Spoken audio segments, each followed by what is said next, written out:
Waziri Mkuu wa Israel Benjamin Netanyahu ametangaza kuwa nchi yake iko tayari kurejea vitani wakati wote hali itakapohitajika, akisisitiza kuwa hatua ya kusitisha mapigano si mwisho wa operation dhidi ya Iran.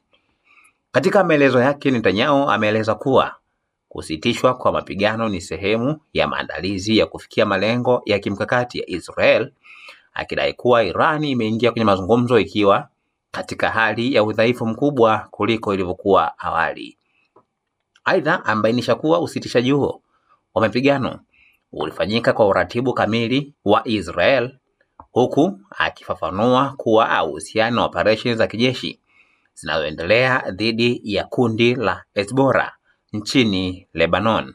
Netanyahu ameongeza kuwa mashambulizi dhidi ya Hezbollah yanaendelea kwa nguvu kubwa na kwamba kundi hilo limekumbana na mashambulizi makali zaidi katika kipindi hiki tangu kwanza kwa operesheni hizo. Mwenyekiti wa kamati ya usalama wa taifa na sera za kigeni ya bunge la Iran, Ibrahim Aziz, amesema baada ya uchokozi wa Israel dhidi ya Lebanon, mipango yote ya kufungua mlango wa bahari wa Strait Hormuz lazima isitishwe mara moja mpaka kuwepo kwa uhakika kwa Lebanon imejumuishwa katika makubaliano ya kusitisha mapigano.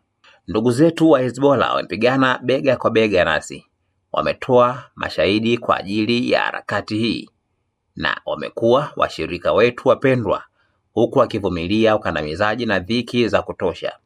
Ni ama kuwe na usitishaji mapigano katika pande zote au kusiwe na usitishaji mapigano popote pale. Usiache kusubscribe channel yetu ya YouTube ambayo inasomeka Dodoma TV.